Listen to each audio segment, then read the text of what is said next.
Merci à vous d'être encore présents après ce petit marathon de table ronde et d'ateliers pour cette dernière table ronde de ces 2 journées riches de débats. Donc cette dernière table ronde autour de la laïcité sur la reconnaissance de la pluralité dans notre société. Pour vous expliquer un petit peu le temps d'animation de cette table ronde, il va se dérouler en 3 temps. Donc toujours sur un format d'1 heure, ça vous laissera aussi la possibilité, suite à cette table ronde, d'avoir aussi un temps d'échange en atelier, c'est ce qui est aussi important. Donc les 3 temps, on aura un petit temps de présentation de chacun des intervenants et puis des organismes respectifs auxquels ils font partie. Une deuxième partie sur l'identification de problématiques qu'ils ont pu identifier dans le cadre de leur pratique.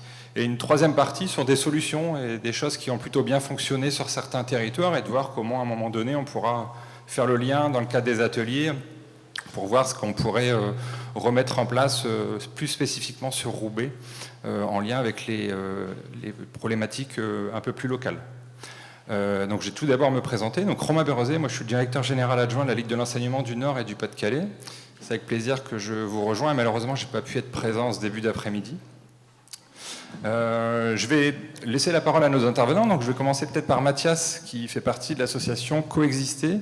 Mathias, si tu peux te présenter et puis peut-être aussi expliquer un petit peu ton parcours pour qu'on puisse un peu mieux te connaître. Et puis présenter également Coexister. On se fixe au maximum 5-10 minutes pour qu'on puisse après être dans des temps d'échange. Très bien, merci beaucoup. Donc moi c'est Mathias Gomez. Je suis membre de Coexister Lille et membre de Coexister le mouvement en France. Coexister, c'est un mouvement de jeunesse et d'éducation populaire qui existe depuis 2009, qui a émergé au moment où en France on faisait face à l'importation ou à la tentative d'importation du conflit israélo-palestinien. Et à cette période, en 2009, il y a eu beaucoup de mouvements et de marches contre l'importation de ce conflit. Et à la suite de l'une de ces marches, des jeunes de 16 ans ont décidé de faire ensemble, de donner du sang, non plus pour la guerre mais pour la paix. Ils sont réunis, juifs, catholiques, musulmans, pour faire un don du sang en commun. Et c'était le premier groupe local de Coexister à Paris qui est né. Et depuis maintenant plus de 10 ans, des groupes locaux ont émergé dans toute la France. Aujourd'hui, on est présent dans 33 villes en France. Et chaque année, on fait de multiples actions. Et on a à peu près 400-600 membres actifs à Coexister. Peut-être pour présenter plus en longueur notre action, on structure notre action en 3 piliers qui se répondent et qui s'enrichissent. La première, c'est le dialogue, puisque du coup, on est une association avant tout de dialogue interconvictionnel, où tout le monde vient avec sa propre conviction, qu'elle soit religieuse ou philosophique ou autre. Et donc ces actions de dialogue sont à l'occasion de visites de lieux de culte, de formations sur les religions, de kawa, de discussions sur des sujets de société avec notre passif de conviction. Voilà, c'est le moyen premier qu'on a trouvé pour se rencontrer. Puis ensuite, après ce dialogue, on a une seule envie, c'est d'agir ensemble pour un monde meilleur. Et cette mise en action, elle nous permet aussi de se rencontrer plus en longueur.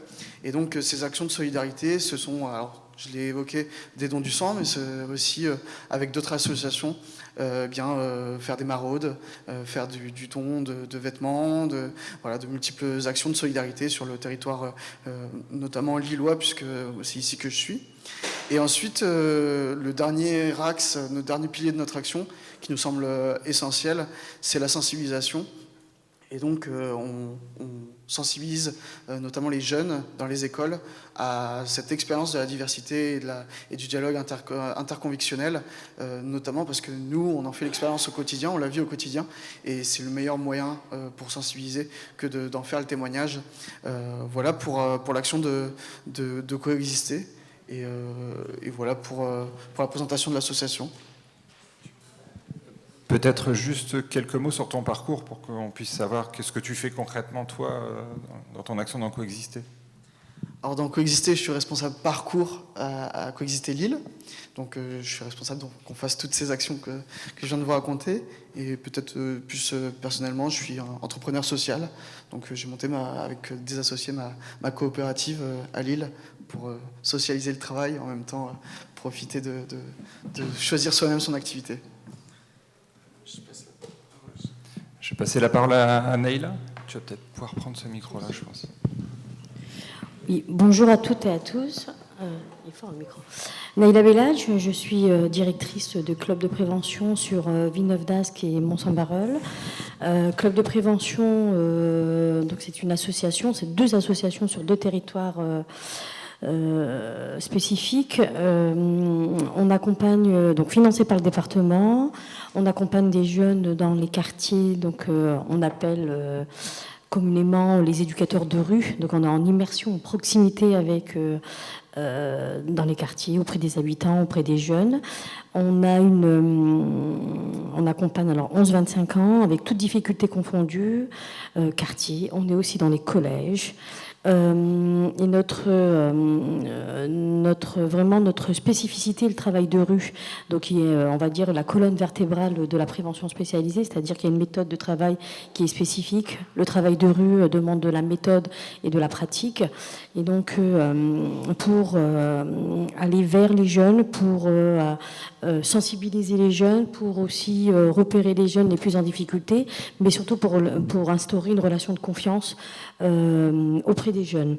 Cette relation de confiance, elle permet surtout d'être dans le non-jugement et de pouvoir partir pas que sur des difficultés, mais c'est également partir des potentiels et des ressources des jeunes. Parce que le regard qu'on porte parfois sur cette jeunesse, elle n'est pas capable d'eux, ou elle est en difficulté, ou elle pose des problèmes, alors que parfois c'est juste un petit coup de pouce qu'il faut permettre. Par exemple, on en discutera tout à l'heure auprès des exemples qu'on évoquera pour l'accès à la culture et pour plein d'autres choses.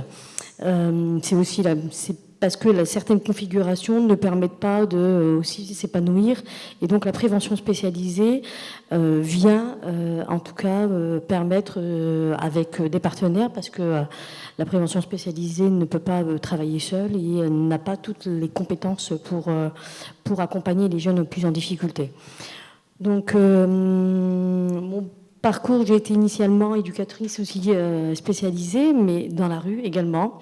Et donc, le terrain, c'est un terrain sur lequel je ne veux pas dire que je suis experte, mais en tout cas, j'ai un certain bagage là-dessus. Et j'ai vu une certaine évolution sur ces questions de jeunesse et ces questions de laïcité, interroger en tout cas les pratiques des professionnels et interroger aussi parfois son éthique professionnelle. Merci Naïla pour ta présentation. Je vais te donner la parole maintenant, Ali, pour présenter ton parcours et puis la Ligue de l'enseignement. Alors, je me permets, parce que c'est mon collègue, 5-10 minutes maximum. Merci. Alors, présenter la Ligue de l'enseignement en 5-10 minutes, ça va être compliqué, mais je vais essayer de le faire. La Ligue de l'enseignement, en fait, elle est née en 1866. Donc, vous imaginez bien qu'au vu du nombre d'années d'histoire qu'on a, 5 minutes, ça sera compliqué. Je vais essayer de faire moins de 10 minutes. Créé en 1866 avec cette idée de se dire que finalement c'était en réponse aux élections de 1848 qui ont eu lieu et qui étaient des élections, les premières élections au suffrage universel. Mesdames, je suis désolé, vous ne faisiez pas partie de l'univers à cette époque, mais bon, on a appelé ça un suffrage universel qui a donné comme vainqueur le Parti de l'Ordre et Napoléon III avec 75% des suffrages exprimés. L'idée, c'était de se dire qu'on ne pouvait pas donner le droit de vote à des personnes qui ne savent ni lire ni écrire et qui ne comprennent rien aux enjeux de la société. Et que finalement, si on veut instaurer le suffrage universel, ça serait bien de leur apprendre à lire, à écrire, et de leur donner un certain nombre de rudiments pour se dire que finalement, voilà, face à ça, ils ne donnent pas le pouvoir à un pouvoir autoritaire et des fois fasciste. Et donc c'est là qu'est née la Ligue de l'enseignement en 1866, avec cette idée de se dire qu'il va falloir instaurer une école publique et obligatoire. Par la suite, elle a fait en sorte qu'il puisse y avoir aussi cette notion de laïcité qui puisse être introduite. Il y a eu pas mal de débats au niveau de la Ligue de l'enseignement sur, finalement, voilà, est-ce qu'on parle de laïcité? Il y avait le fondateur de la Ligue, lui, qui était pour le mot unsectarian, non sectaire. Peut-être que ça aurait changé des choses, parce que laïcité, c'est toujours pas compris par tout le monde. Mais j'y reviendrai par la suite. Et donc, du coup, la Ligue de l'enseignement donc, a travaillé à préfigurer l'école publique laïque et obligatoire. Il faut savoir que Jules Ferry faisait partie des rangs de la Ligue de l'enseignement dès 1875. On a eu aussi un autre illustre président qui était Léon Bourgeois, qui a travaillé beaucoup sur la question du solidarisme et de l'association, et qui a permis en fait qu'on puisse avoir la loi de 1901 sur la liberté de s'associer. On a eu un autre président que nous partageons en commun avec la Ligue des droits de l'homme, qui est Ferdinand Buisson, et qui a œuvré aussi énormément sur la question de la loi de 1905. Donc on va dire que la Ligue de l'enseignement a été largement instituante sous la Troisième République. Par la suite, elle s'est structurée en fédération départementale. Donc moi, je travaille pour les deux fédérations, Fédération du Nord et Fédération du Pas-de-Calais.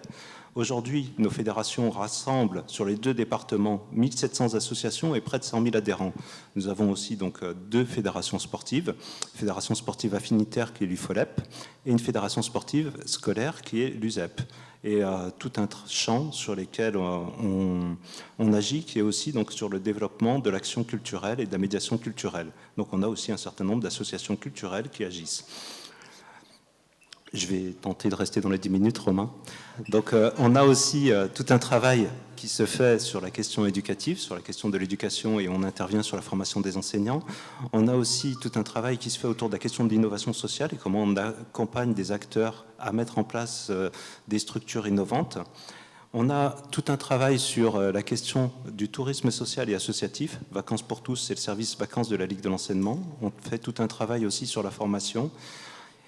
Enfin, voilà, on a un champ d'activités, un panel d'activités assez large avec des implantations locales qui sont en fait les structures associatives. La FAL de Roubaix fait partie des structures associatives affiliées à la Ligue de l'enseignement depuis un certain nombre d'années. Pour revenir peut-être sur mon parcours. Donc, au niveau de mon parcours, comment dirais-je? Ce qui s'est passé, c'est qu'à 18 ans, j'ai peut-être dû avoir un peu de mal à comprendre qu'on m'ait donné une double nationalité à la naissance et puis qu'on me demande d'en choisir une. Et moi, c'était pas mon truc d'en choisir une pour un service militaire. Donc du coup, les gendarmes sont venus me chercher à la maison et j'ai dû faire les 3 jours. À partir de là, je me suis retrouvé donc insoumis, ab d'office retrouvé. Je devais partir en disciplinaire et finalement, j'ai réussi à négocier et j'ai fini objecteur de conscience à la Ligue de l'enseignement de la Loire puisque je suis né à Saint-Étienne. Et puis finalement, je ne sais pas pourquoi, on ne s'est plus quitté. Et donc je travaille toujours donc, à la Ligue de l'enseignement, après être passé par différents départements. Et je suis aujourd'hui donc, délégué général adjoint sur le Nord et le Pas-de-Calais. Merci Ali pour ta présentation courte de la Ligue de l'enseignement. J'espère qu'on l'a filmé parce que ce n'est pas toujours le cas, donc vous avez de la chance pour cette fin de journée. Non, au-delà de la blague, on peut voir du coup avec la présentation des 3 acteurs ici présents qu'on va avoir un peu un regard croisé sur les problématiques qu'on peut rencontrer dans la société, puis aussi un regard différent, parce que vous allez toucher des publics qui peuvent être assez divers. Première question, c'est peut-être que vous puissiez chacun, en lien avec vos actions et vos publics, essayer de brosser un peu un tableau de certaines problématiques que vous pouvez rencontrer de manière très concrète sur le terrain. Et puis aussi, parce que l'idée, c'est pas de rester uniquement dans des difficultés, c'est aussi de voir comment vous avez pu mettre en place des choses pour répondre à ces difficultés et de voir si ça a pu permettre certaines évolutions. On n'est pas obligé de respecter l'ordre qu'on a commencé. Avec Mathias, Naïla, tu veux commencer ? Dame, c'est ça. Oui, c'est bon. Alors, les problématiques, comme je disais tout à l'heure, depuis 1995, je travaille sur les territoires prévention, en tout cas sur les territoires Villeneuve-d'Ascq et plus précisément, et depuis moins, mais sur Mons, et donc une certaine évolution de la question de la jeunesse, en tout cas surtout une évolution du regard de certains de professionnels à l'égard de cette jeunesse. Parce que les questions, par exemple, du vivre ensemble, elles existent, elles ont toujours existé au sein des territoires, mais plus ou moins les difficultés qu'on a pu, en tout cas j'ai pu repérer, je parle en mon nom, c'est plutôt le regard posé de professionnels. Quand je dis professionnels, c'est travailleurs sociaux, éducation nationale, agents municipaux, et donc des questions sur des choses, alors tu le disais très concrètes, par exemple la mixité filles-garçons. Sous prétexte que parfois on est sur des quartiers populaires, politiques de la ville, et il faut nécessairement qu'il y ait forcément dans toutes les activités, dans toutes les actions, des mixités filles-garçons, alors que parfois dans la vie, il y a besoin des temps, parce que ça fait partie aussi du développement de l'adolescence, des moments entre filles et des moments entre garçons. Et sur les territoires, on a dû aussi expliciter ces choses-là. Ça veut dire venir avec des experts, des éducateurs spécialisés, en expliquant que, par exemple, sur des questions sur la sexualité, il fallait aussi des moments, et c'est pas, il fallait des moments entre filles et des moments entre garçons pour pouvoir avoir la parole libre. Et donc,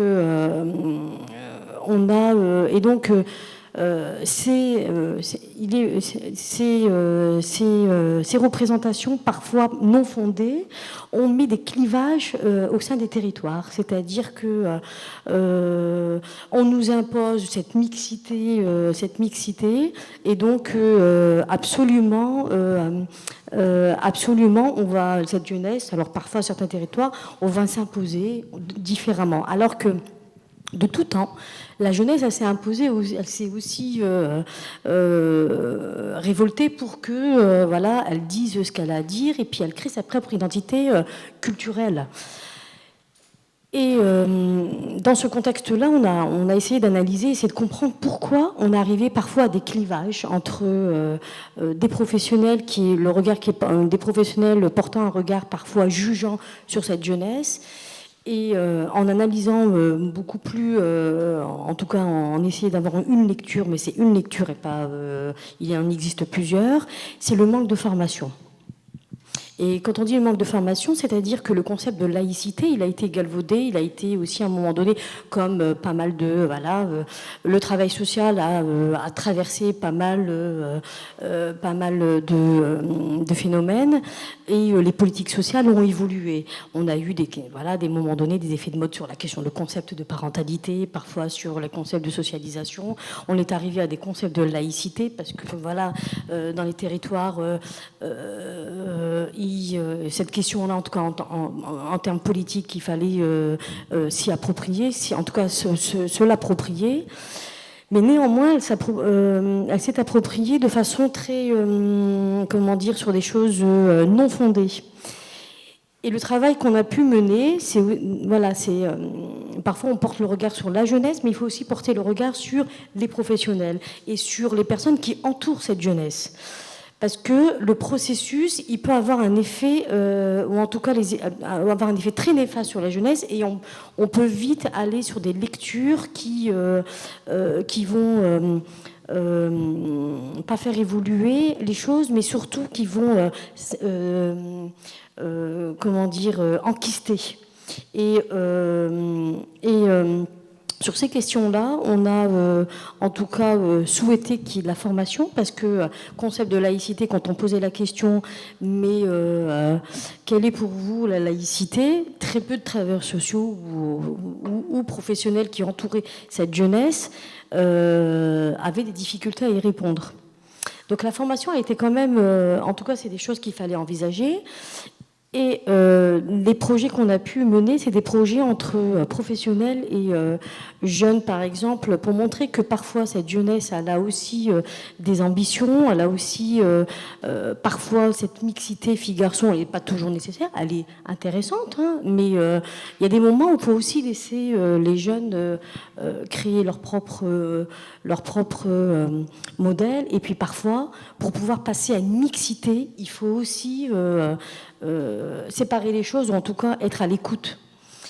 un exemple, voilà, sur le territoire par exemple Monsois, des jeunes filles, on est parti d'un constat que les jeunes filles, on les retrouvait pas, on avait très peu de contact avec les jeunes filles, beaucoup de contact avec les garçons, et en tout cas les directives du département, de certains interlocuteurs nous disaient il faut qu'il y ait de la mixité. Oui, mais avant de pouvoir mettre en place de la mixité entre genres, il fallait aussi être en contact avec cette population féminine. Où étaient les jeunes filles, quel était leur projet, quel était leur parcours, comment elles s'appropriaient aussi les structures de droit commun. Et donc on a mené un projet qui s'est appelé Citoyenne Monsoise. Et pour sortir de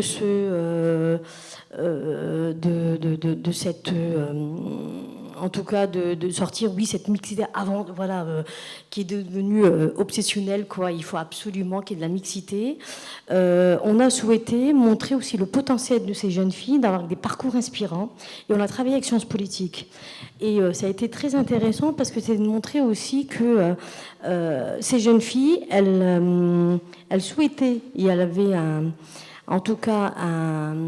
elles voulaient prendre leur place dans la société, en tout cas dans leur quartier, et dire qu'elles avaient des envies, des ambitions, du potentiel, et que parfois il fallait qu'elles passent d'abord qu'elles mènent des projets entre femmes pour pouvoir par la suite pouvoir les proposer aux garçons. Et ce qui était intéressant, c'est que tous les intervenants étaient des garçons. Donc ça montrait bien que, parce que les professionnels, en tout cas les partenaires, le regard qui était posé était oui, mais ces jeunes femmes veulent rester entre elles parce qu'une question de communautarisme, voilà, alors que tous les intervenants étaient des hommes. Donc ça montrait bien quand même cette ouverture d'esprit, mais pour autant, voilà, dans la vie, il y a aussi des moments comme nous, en tant que professionnels, on a envie de temps entre femmes et de temps entre hommes et parfois des temps ensemble. Et absolument, voilà, c'est-à-dire qu'il faut avoir une lecture, c'est-à-dire de ce qu'on repère aujourd'hui, c'est il manque de formation. Moi, je pense que sur nos territoires, la formation sur la question de la laïcité, mais aussi sur la question de comment on s'approprie ces concepts, voilà aussi, mais de jeunesse, d'adolescence et de laïcité, parce que parfois on peut avoir une lecture qui est biaisée, et une lecture biaisée, ça n'amène pas la jeunesse à s'approprier aussi les outils qui s'y trouvent au sein des territoires. Pour bien comprendre peut-être la problématique que tu poses sur la question de la formation des acteurs, on a bien entendu qu'il y a une problématique de connaissance. Mais est-ce qu'il y a autre chose que cette difficulté qui est liée à la connaissance sur la formation des acteurs ? Est-ce qu'il y a une autre difficulté ? Oui, la difficulté, c'est qu'on est de suite dans l'analyse,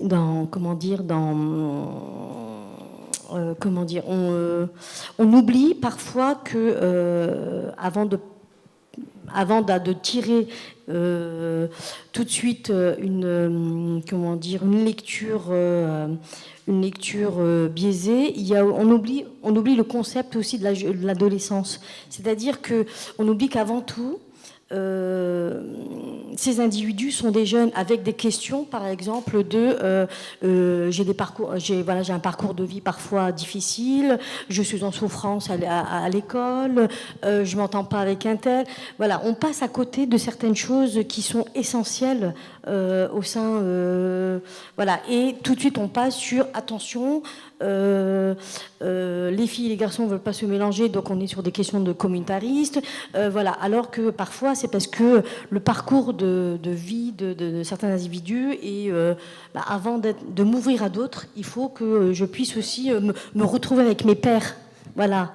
Se connaître pour mieux se reconnaître. Voilà, tout à fait. Et peut-être pour prolonger un échange qu'on a eu peut-être tout à l'heure, qui était, j'ai trouvé intéressant dans ce que tu as amené, c'était de dire qu'il y avait une difficulté de formation des acteurs en termes de connaissances, mais il y avait aussi beaucoup de questionnements sur la posture. Tout à fait. Professionnelle, parce qu'on peut penser des choses, mais on doit avoir des fois aussi une posture qui peut aller des fois un peu à l'encontre. et du coup un questionnement identitaire sur qu'est-ce que je peux dire, qu'est-ce que je peux faire en lien avec ce que je peux penser, quoi. Et j'ai trouvé ça, alors une posture, mais aussi une posture qui est aussi animée par une éthique de responsabilité, qui est importante, c'est-à-dire que quelle responsabilité j'ai c'est-à-dire que les éléments, la formation, elle a un impact tout de même. Et alors, quand je dis la formation, c'est la formation au sens large. Hein. C'est pas juste la formation en termes de connaissances, c'est aussi des groupes d'échange. C'est aussi de pouvoir échanger avec d'autres groupes de professionnels, de pouvoir échanger sur des études de situation. C'est important. La formation, elle est vraiment dans cet ensemble-là. C'est-à-dire que, aussi sortir, on parle beaucoup de la mobilité des jeunes, mais il faut aussi que les professionnels puissent aussi avoir une certaine mobilité et d'aller voir un petit peu ailleurs ce qui s'y passe pour avoir une lecture un peu plus ouverte, mais surtout respectueuse du processus aussi de la question de la jeunesse. Et pas de mettre une étiquette et stigmatiser parfois cette population qui déjà se retrouve en grande souffrance sur certaines thématiques, quoi. Merci beaucoup Naïla pour ton témoignage. Et puis peut-être sur cette première ouverture sur le questionnement de la formation des acteurs et de la compréhension peut-être de la complexité aussi du monde de l'adolescence et du regard croisé nécessaire sur celui-ci. Je te propose, Ali, de pouvoir prendre la suite. Là, tu as un peu plus que 10 minutes. Pour pouvoir aussi exprimer ce que la Ligue de l'enseignement au quotidien peut rencontrer comme problématique et puis essayer de mettre en avant des solutions qui ont été peut-être expérimentées. Et je rajoute peut-être un élément pour qu'on reste aussi sur des choses positives que vous avez pu croiser aussi lors de vos pratiques qui peuvent être aussi inspirants sur d'autres territoires. Merci Romain. Alors peut-être essayer de partir d'un exemple concret. Je voulais partir aussi vraiment d'un exemple très concret dans une amicale laïque de la Ligue d'enseignement, puisque j'ai dit tout à l'heure qu'on était une fédération d'associations. Donc dans une des amicales laïques, on a eu par exemple un cas assez concret. C'est-à-dire qu'en fait il y avait dans l'amicale laïque un club de randonnée, donc ils partaient tous les samedis matins randonner. Et dans ce club de randonnée, un jour, il y a une fille qui est arrivée, une femme, qui est arrivée voilée. Et donc, du coup, ça a fait débat au sein de l'amicale laïque avec le fait de se dire qu'est-ce qu'on fait ? On est laïque, est-ce qu'on peut l'accepter ? Est-ce qu'on ne peut pas l'accepter ? Et donc, il y a eu tout un débat qui a eu lieu. Et puis, au niveau de ce débat, finalement, on est arrivé au conseil d'administration avec une décision du conseil d'administration qui a été prise. Alors, on est d'accord, on n'est pas d'accord. La décision du conseil d'administration a dit, sous couvert de laïcité, on ne peut pas l'accepter. Puisque nous sommes une amicale laïque, et de fait, oui. Et donc, du coup, on a pu voir, en fait, cette énormité-là, avec le président, qui, lui, avait voté contre ça, qui veut avoir, donc, la dame, et qui lui dit, écoute, on est désolé, on ne va pas pouvoir. Et la dame s'est mise à pleurer, parce que pour elle, en fait, elle dit, mais vous m'enlevez tout, vous me renvoyez chez moi. Et c'était pour moi une première occasion de pouvoir sortir, de pouvoir rencontrer du monde, de pouvoir me socialiser. Et là, sous couvert de je ne sais pas quoi, vous êtes en train de me renvoyer chez moi. Et donc, on se rend compte que finalement, voilà, par cette méconnaissance, on arrive à construire des comportements qui vont faire pire que mieux. De la même façon, si on prend un partenaire avec lequel on travaille, donc ce partenaire-là nous fait remonter des cas. Et donc, parmi ces cas, on va se dire, voilà, il travaille avec des jeunes. Et donc, un éducateur se retrouve, quelque part, c'est un cas concret, il y avait un barbecue. Dans le barbecue, en fait, qu'il faisait, il y avait un côté halal et un côté non halal. Et donc, l'éducateur arrive, il devait avoir un nom, où il devait s'appeler Mohamed ou quelque chose comme ça. Et donc, il arrive, et puis, il avait faim, et c'était pas écrit halal ou non halal, hein, mais il vient, il prend du côté halal. Tout de suite, il y a eu tout un truc comme quoi c'était quand même suspect qu'il ait pris de ce côté-là. Et chez ce partenaire, on a eu pas mal d'éducateurs qui ont fini même par créer un syndicat plutôt communautaire du fait qu'ils se sentaient stigmatisés par leur origine. Et donc, pareil, quoi, ça peut faire pire que mieux s'il y a une méconnaissance. De la même façon, moi j'ai beaucoup travaillé sur le département du Pas-de-Calais, il y a 10 ans. Qui c'est qui parlait de laïcité ? Ben, il y a 10 ans, ceux qui parlaient de laïcité, c'était l'extrême droite. Il y avait des personnes qui n'étaient pas compatibles avec la République et ses valeurs. Il y avait des personnes qui n'étaient pas compatibles avec le principe d'organisation de la société qu'est la laïcité, sous couvert d'une origine supposée, d'une religion supposée, qui ne pourrait pas être compatible avec la République. Et donc, du coup, il y a 10 ans, on pouvait entendre tout un tas d'amalgames qui étaient produits autour de la question de la laïcité. Alors, c'était l'extrême droite. Aujourd'hui, des fois, j'ai l'impression qu'il n'y a plus que l'extrême droite. Parce que, il y a 20 ans, quand on nous qualifiait de militants des droits de l'homme, aujourd'hui, on nous qualifie d'islamo-gauchistes. Je ne sais pas si on doit le prendre pour un compliment ou pour une insulte, mais en tout cas, voilà.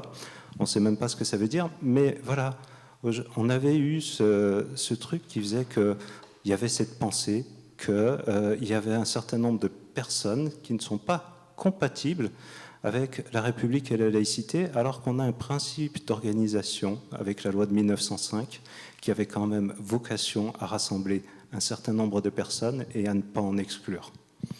Et donc, du coup, on est encore sur quelque chose d'assez contraire et qu'on pouvait retrouver, en fait, dans, finalement, les partenaires qui pouvaient créer des amalgames. Dans certaines associations, il pouvait y avoir un certain nombre d'amalgames. Et donc, on a eu cette volonté de se dire qu'il fallait qu'on agisse de façon assez massive pour faire en sorte que tout le monde puisse se réapproprier la laïcité dans ce qu'elle est. Donc, redire ce que contient la loi de 1905. La loi de 1905, elle dit 3 choses, parce que tout le monde en parle, personne ne la connaît, mais elle dit que 3 choses. La liberté garantit la liberté de conscience, la liberté garantit le libre exercice des cultes, et la République...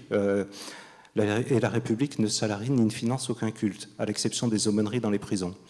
Et donc, rappeler déjà ça, faire comprendre que quand on invoque la laïcité, bien souvent, en fait, on est dans une incantation de quelque chose, mais on est peut-être un peu à côté de la plaque parce que ça ne se fonde sur rien du tout en termes de droit, mais sur une interprétation supposée que quelques-uns peuvent avoir, et donc réobjectiver c'est quoi la laïcité et comment on peut la faire vivre dans notre association, dans notre structure, dans notre institution et dans notre organisation. Le fait de se dire ça et d'y travailler, c'est tous les ans, donc on a organisé et on organise la semaine de la laïcité en se disant qu'on rassemble tous nos partenaires, les écoles, et qu'on rassemble aussi les associations adhérentes ou non, pour mettre en place une action autour de la laïcité. On va avoir un temps de formation pour se dire, c'est quoi la laïcité? Et là, on a beaucoup travaillé avec l'ex-observatoire de la laïcité à l'époque, et son rapporteur Nicolas Cadenne, qui est pas mal intervenu avec nous. Et donc, l'idée, c'est bien de se dire, on fait en sorte de se dire, on va réinvestir massivement sur l'éducation, l'apprentissage, le fait de savoir c'est quoi la laïcité, quand est-ce qu'on parle de laïcité, quand est-ce qu'on parle de république et de valeurs, parce que c'est vrai que liberté, égalité, fraternité, on aimerait bien le voir vivre un peu plus souvent dans les associations et qu'on arrête de nous faire signer un contrat d'engagement républicain, mais qu'on soit en capacité de nous le faire vivre dans nos associations et dans la société. Donc voilà, donc l'idée, ça a été de réinvestir massivement là-dedans. Et donc là, sur les 2 départements, on se trouve par exemple sur la semaine de la laïcité avec 350 à 400 actions qui sont mises en place sur une semaine. Voilà. Avec l'ensemble de ces participants que nous avons formés et accompagnés. Et cette idée qu'on soit en capacité de se rassembler encore un peu plus et puis de faire un travail un peu plus conséquent. Sur le partenaire sur lequel il y avait un souci sur la question des éducateurs, on a travaillé à faire tout un vadémécum autour de la laïcité, où on peut avoir le grand principe d'organisation, qu'est-ce que ça veut dire, etc. Mais on a aussi des cas concrets. S'il y a un gamin qui nous demande d'aller à l'église le dimanche ou ailleurs, est-ce que je peux l'accompagner? Si on a un gamin qui demande un régime particulier, comment on y répond? De la même façon, on travaille aussi sur la pause méridienne. Parce que c'est vrai que sur la pause méridienne, il y a ce problème aussi qui peut se poser. On se rappelle de la double ration de frites.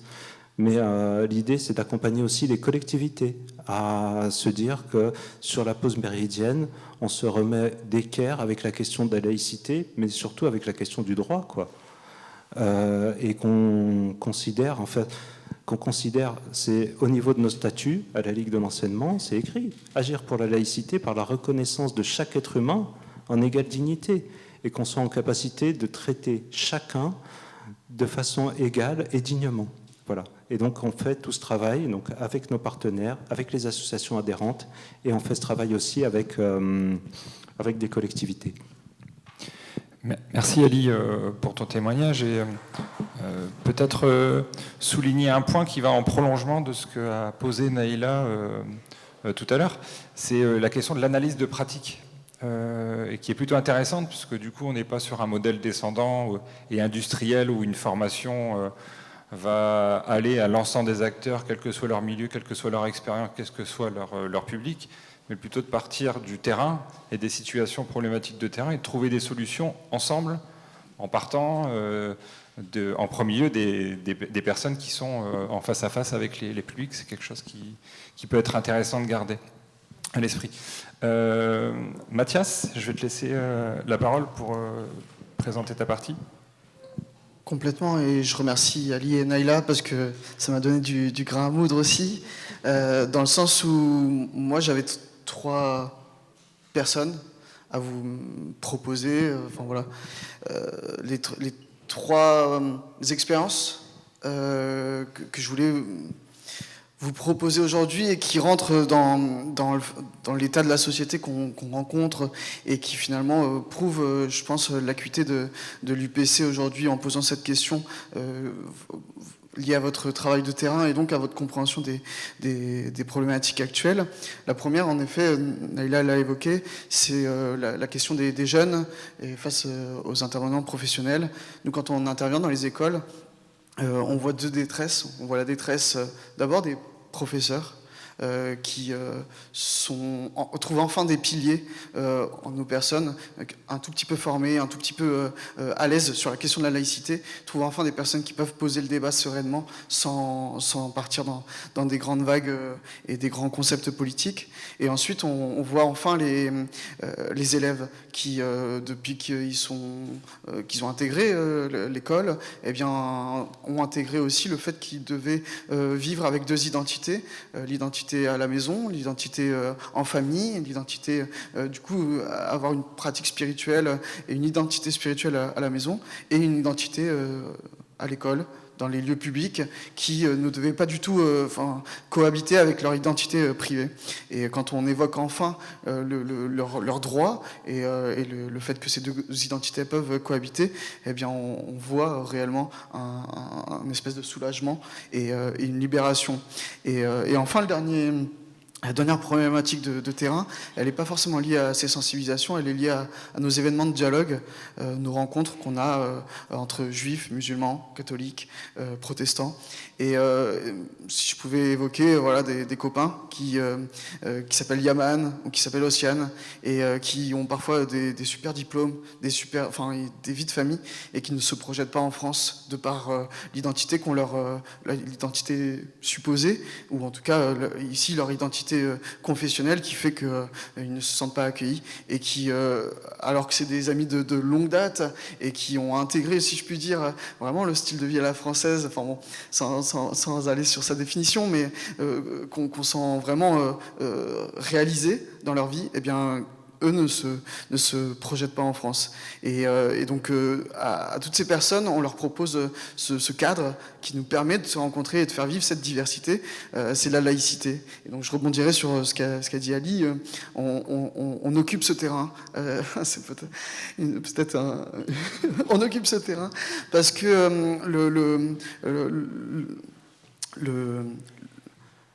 comment dire, l'objectif originel de la laïcité a été complètement inversé et du coup, alors qu'on sortait en 1905 d'un siècle de concordat et de tensions intenses entre les différentes communautés, Ferdinand, que ce soit Jean Jaurès, que ce soit Aristide Briand, eh bien, ont proposé ce cadre de la laïcité qui soit le cadre le plus libéral, ou en tout cas le libertaire, qui permettent le plus de liberté possible d'expression et de vécu de sa foi, de sa conviction philosophique ou religieuse.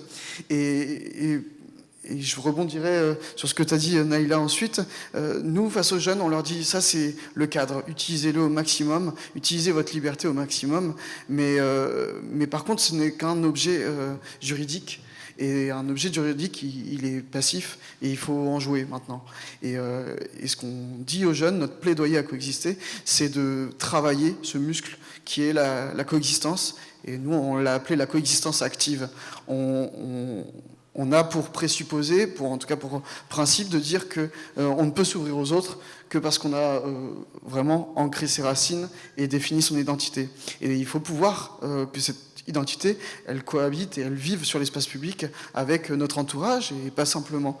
Et donc du coup, pour nous, la coexistence active, c'est vraiment pour éviter le clash des identités et pour éviter aussi ce qu'on propose aujourd'hui comme voie, à savoir le fait de gommer nos identités et nos différences, ou alors d'en faire des sujets tabous, et qui sont deux fausses solutions puisqu'elles entretiennent finalement le communautarisme, le sentiment de rejet, les risques de conflits et les préjugés des communautés envers les autres. Eh bien, on veut dire aux jeunes qu'il faut faire travailler cette coexistence active, et on en est le témoignage de cette diversité que l'on expérimente au quotidien. Voici un peu ce qu'on propose aux jeunes, ce qu'on propose aux jeunes plus ou moins vieux, et ce qu'on propose aussi aux professionnels en leur donnant des clés de réponse. Peut-être juste vous raconter ce que dernièrement on a vécu à coexister. On a envoyé 4 jeunes coexistants faire le tour du monde, aller dans une vingtaine de pays et rencontrer des initiatives de dialogue interconvictionnel. Ils sont allés au Brésil, ils sont allés aux États-Unis, ils sont allés aussi en Nouvelle-Calédonie qui présente plein de diversités locales, et aussi en Israël pour voir au plus près là où les tensions peuvent être les plus fortes. Et elles reviennent, elles ont fait un tour de France, elles sont passées à Lille, elles reviennent nous donner des vraies clés de lecture et de mobilisation, du militantisme et de comment ça se passe à l'étranger et comment on peut s'en inspirer. Et là-dessus, elle nous parle aussi de comment elles viennent inspirer les jeunes, et c'est une bouffée d'air pour lancer l'année, là en l'occurrence. Et les jeunes, ça lance le débat, et on a eu des super débats ensuite. Donc si vous voulez suivre un peu cette initiative, vous êtes les bienvenus. Merci Mathias pour ton témoignage. Il nous reste un petit quart d'heure avant que tout le monde quitte la salle précipitamment avant l'atelier. On va se donner encore quelques temps, et puis peut-être l'occasion d'aborder certains amalgames, et puis que vous puissiez peut-être donner votre avis là-dessus, et puis peut-être que c'est des discussions que vous pourrez continuer en atelier. Moi j'avais une question. On parle de république laïque. République laïque, ça veut dire quoi? Ça sous-entend quoi? Et en tant qu'individu, si on fait le lien avec l'identité, on s'identifie des fois comme étant laïque. Est-ce que déjà ça a du sens de se poser cette question? Première question peut-être. Et puis, être laïque, c'est quoi? Laïque, L-A-I-Q. S'il y a des interventions après, ce sera un atelier. On me dit pas dans la salle. On a suscité l'envie, donc c'est pour ça qu'il y a des demandes de prise de parole. Qui veut commencer? Vas-y. République laïque. Être laïque. Moi, je ne suis pas laïque. Non, en fait, en France, alors, c'est un peu bizarre, mais en Belgique, on peut être laïque, puisque la laïcité est reconnue comme une option spirituelle et elle est financée comme telle. Les religions sont financées. La laïcité est financée de la même façon, avec des cérémonies qu'elle organise, etc. Donc nous, on a un partenaire qui est le Centre d'action laïque en Belgique, et qui représente une communauté de laïcs. Nous, en France, si on représentait une communauté de laïcs au niveau de la Ligue de l'enseignement, on serait extrêmement puissant. Malheureusement, c'est pas comme ça que ça marche. On ne peut pas être laïque en France, et c'est la République qui est laïque, c'est l'État qui est laïque et qui est garant de tout ça. personne ne peut se prétendre laïque puisque ce n'est pas une identité, c'est un principe d'organisation qui s'applique de fait. Voilà. Donc il y avait aussi un autre lieu sur lequel je voulais revenir, en fait, c'était sur la question aussi de la sphère publique et de la sphère privée. Parce qu'il y a eu quand même ce débat à la Ligue de savoir finalement qu'est-ce qui appartient à la sphère privée, qu'est-ce qui appartient à la sphère publique. Et puis on s'était dit que, bon, si on se disait que dans la sphère privée, on pouvait faire tout ce qu'on voulait, donc ça veut dire que je ferme la porte de chez moi, je tabasse ma femme, et finalement je suis dans la sphère privée et je fais ce que je veux, bah, c'est pas terrible, quoi. L'ordre moral républicain doit s'appliquer partout, que ce soit dans la sphère publique ou dans la sphère privée. Voilà. Et ça, c'était quelque chose qui était quand même important aussi à préciser sur notre point de vue au niveau de la Ligue de l'enseignement sur ces questions-là. Est-ce que vous voulez compléter ? Non, mais juste voilà pour dire que nous, le mot laïque nous renvoie quand même à une vision, ou en tout cas un terme très marqué voilà, par le catholicisme, ou en tout cas la chrétienté, de différencier les responsables religieux et les non-responsables religieux et laïcs. Et donc du coup, on essaye de pas trop... enfin, on l'utilise de moins en moins et on évoque beaucoup plus les membres des communautés, des différentes communautés.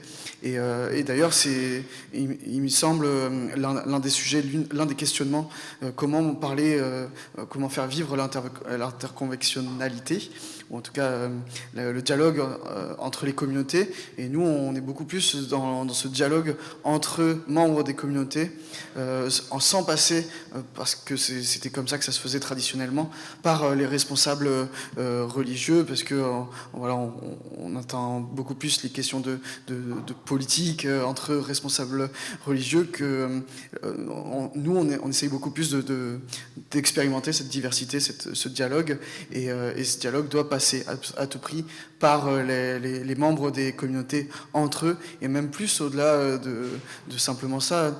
Nous, à Coexister, on se rend compte entre musulmans et catholiques, et on va rencontrer un juif et un athée, et on arrête d'identifier et de parler au nom de sa religion. On essaye de parler en son nom propre, et non plus en tant que représentant une conviction ou l'autre, et ça permet d'apaiser beaucoup plus le débat et de permettre beaucoup plus la rencontre.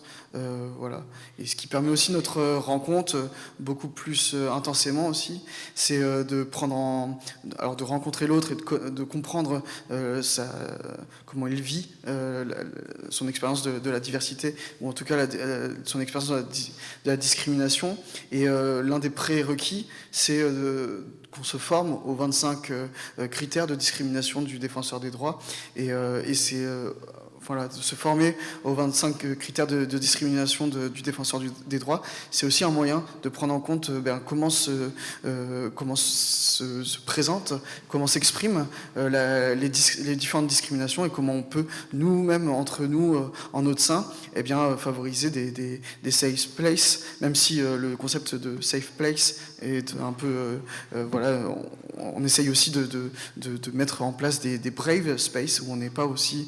donc le safe space, on est dans des lieux bienveillants entre nous, et le brave space, on est aussi avec des gens qui ne partagent pas notre opinion, qui ne partagent pas notre conviction, et on essaye de mettre en place ces lieux et ces espaces bien identifiés pour pouvoir prendre plus ou moins les devants face aux discriminations que l'on vit.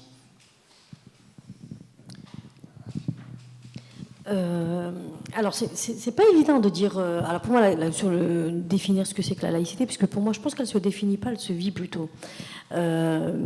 Pourquoi ? Parce que c'est dans l'action, dans la pratique. Un exemple tout concret...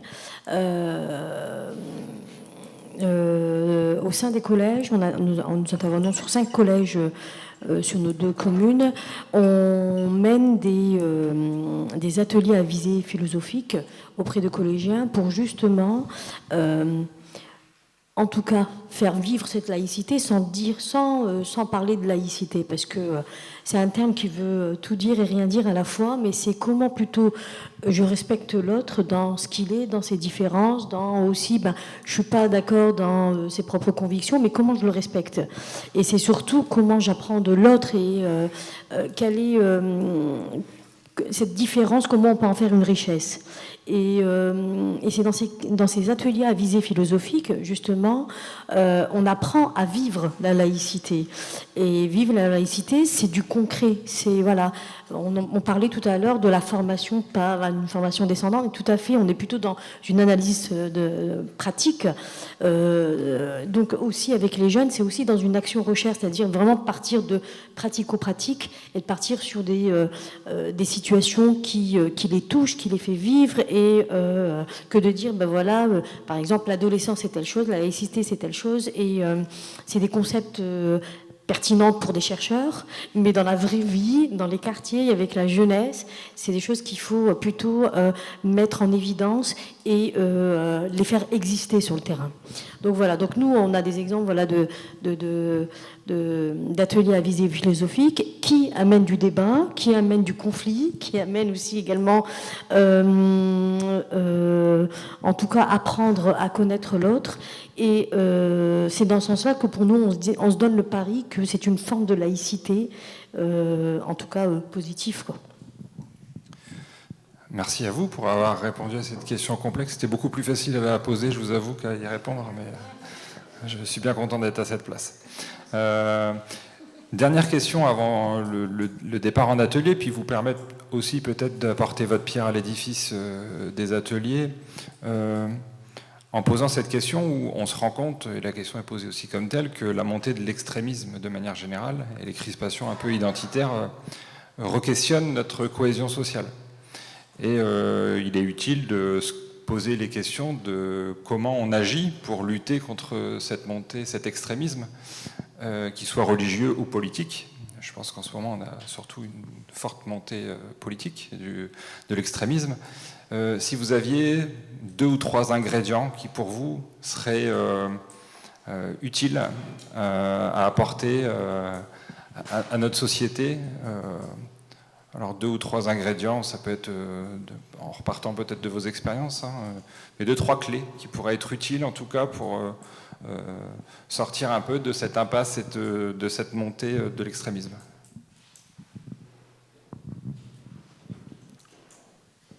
Est-ce qu'on dit honneur aux femmes? Non, je te fais pas ça. Ça serait méchant sur cela. Je peux commencer rapidement. Rapidement, moi, ce que je voulais conclure là-dessus, et du coup, ça le rejoint. On fait vivre, je pense, l'éducation populaire dont on est héritière, voilà, de toute une histoire, mais en la remettant peut-être au goût du jour, ou en tout cas en la faisant vivre par des jeunes, pour des jeunes, avec des jeunes. Et à coexister, on rencontre des primo-militants et qu'on forme à ce que c'est qu'une association, ce que c'est qu'un procès-verbal, qu'un bureau, comment on tient des comptes, etc. Et je pense que le monde associatif est un premier rempart contre l'extrémisme. Ensuite, on forme aussi à la démocratie, dans le sens qu'on peut... c'est peut-être intimement lié, mais en prenant des responsabilités, en apprenant à parler, on parlait de la parole tout à l'heure, en apprenant à parler, eh bien, on se sent de plus en plus légitime à évoquer notre opinion et à être d'accord pour ne pas être d'accord. Et enfin, peut-être un concept qu'on a envie de développer beaucoup plus avec nos partenaires, parce que ça nous a été parfois reproché, et un concept qui nous vient des États-Unis, c'est qu'il y a des moments pour la mobilisation et il y a des moments pour l'organisation. Et ces moments de mobilisation, certes, alors comment on les différencie? Les moments d'organisation, c'est en interne. On essaye de tous être d'accord, de faire un peu tous les sujets et d'être d'accord pour partager un plaidoyer, par exemple, très divers. Et ensuite, avec nos partenaires, on essaye de faire de la mobilisation. Et on mobilise sur un sujet en particulier. Et c'est pas grave si sur d'autres sujets on n'est pas d'accord, mais au moins sur ce moment-là, sur cette marche ou sur cette action, et sur ce sujet-ci, on est tous d'accord et on ne va pas chercher des noises à nos partenaires sur ce qu'ils font plus loin. Et alors, ça ne rentre pas forcément dans une mode militantisme peut-être à la française. On aime bien aller chercher nos partenaires sur ce qu'on n'est pas, sur ce qu'on partage pas. Et nous, on essaye de le développer avec les partenaires hyper intéressants qu'on croise et avec qui on porte des concepts. Voilà, on essaye de se dire, c'est pas grave si on ne partage pas tout, mais agissons ensemble, au moins sur ce qu'on partage. Peut-être les 3 clés que j'aurai. Je ne sais pas à qui je passe. Mathias? Non. 3, je ne sais pas, mais en tout cas 2 sûrs. Alors, le fil conducteur, ça a été quand même la formation, plutôt analyse de pratique, voilà, échange entre professionnels. Mais je dirais que autant pour les jeunes que pour les professionnels, c'est de ne pas brider la parole. C'est-à-dire, voilà, des exemples d'ateliers à visée philosophique auprès de collégiens, de remettre du débat au sein des territoires, au sein des quartiers, c'est-à-dire les débats publics, les cafés citoyens, sous ces formes-là. En tout cas, c'est des choses sur lesquelles nous, au sein des 2 clubs de prévention, on est très sensibles, parce que c'est en disant les choses qu'on peut déconstruire les choses et qu'on peut reconstruire aussi également. Quand la parole elle est bridée, on est sous l'ordre du fantasme et donc on imagine énormément de choses, on suppose des choses et donc on avance et on pense par rapport pour les autres. Alors que la laïcité, c'est quand même, entre guillemets, la liberté d'expression. Et si on veut que le vivre ensemble et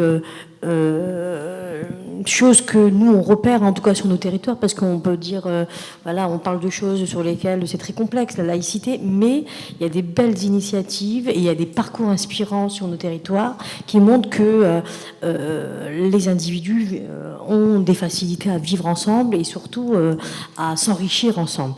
Donc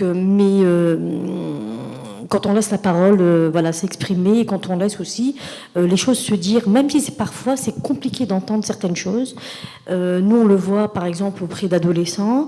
Certains professionnels vont dire mais non, je ne veux pas entendre ces choses-là. Si, il faut les laisser parce que c'est à partir de là qu'on peut reconstruire. Et reconstruire, ça veut dire aussi ensuite aider cette jeunesse à avoir une posture et aussi d'avoir s'outiller et s'armer positivement dans le sens intellectuel et aussi en termes de moyens.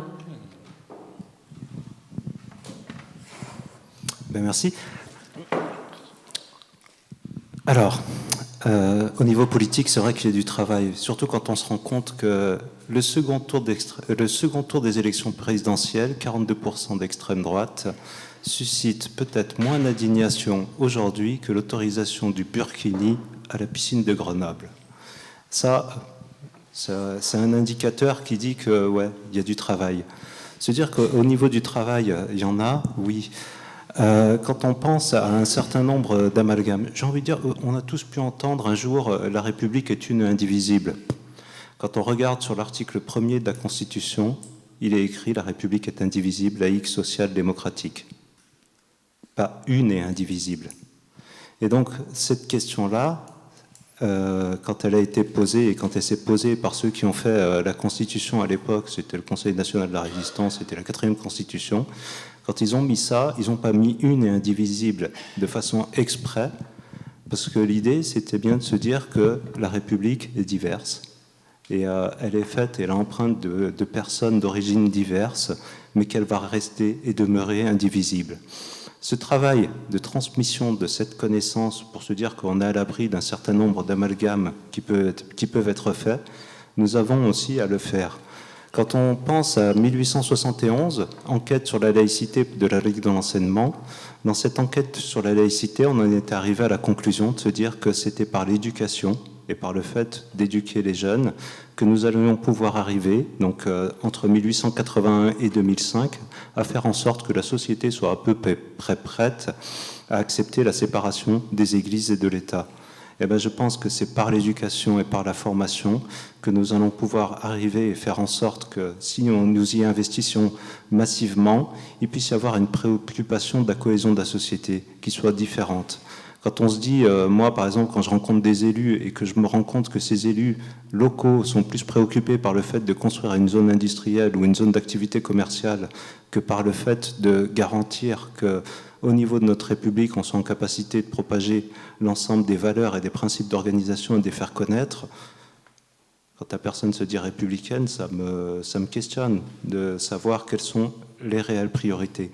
Et donc je pense qu'on a l'éducation, la formation, et puis le fait, nous tous, d'être en capacité de faire en sorte que demain, les élus se réapproprient comme préoccupation la République, liberté, égalité et fraternité, et la question de la laïcité comme étant un principe d'organisation qui garantisse un traitement égal et digne de chaque individu en France.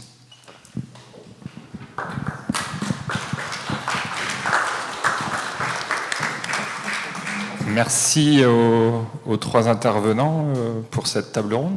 Merci à vous. Et donc, on est un peu plus clairsemé, c'est vrai que c'est la fin de la journée. Donc, la proposition, c'est est-ce que vous êtes partant pour faire un atelier sur ce sujet-là encore maintenant? Peut-être un petit sondage, tout le monde est... Ceux qui sont partants lèvent le doigt. Voilà. Bon, et ben on y va. Et donc, l'idée, c'est de travailler cette question. Il y a une majorité qui est partante, donc ça va. Tout le monde ne va pas se barrer. Donc l'idée, c'est cette question de la cohésion sociale. Enfin, je rappelle, notre hypothèse, c'est l'économie de l'entraide face à des situations de catastrophes qui sont plus que probables, qui vont arriver. Et donc la cohésion sociale sera déterminante. Nous, dans notre réflexion université populaire, il y avait deux questions qui étaient, deux propositions, deux questions. C'est la question, bien sûr, on en a parlé ici, d'un dialogue du fait religieux, comment on discute du fait religieux dans cette ville. Et l'autre aspect qu'on n'a pas beaucoup évoqué, c'était aussi la lutte contre les discriminations. Et comment aussi on fait émerger, ça je crois que ça a été démontré par de multiples études, qu'il y avait une discrimination massive dans Roubaix sur l'accès à l'emploi, au logement, aux études, etc. Et donc comment on combat ces discriminations? Donc il y a l'idée d'une plateforme anti-discrimination, comment on fait un dispositif, une politique sur ces questions-là. Donc on peut peut-être faire... alors les animateurs de groupe peuvent venir un peu devant.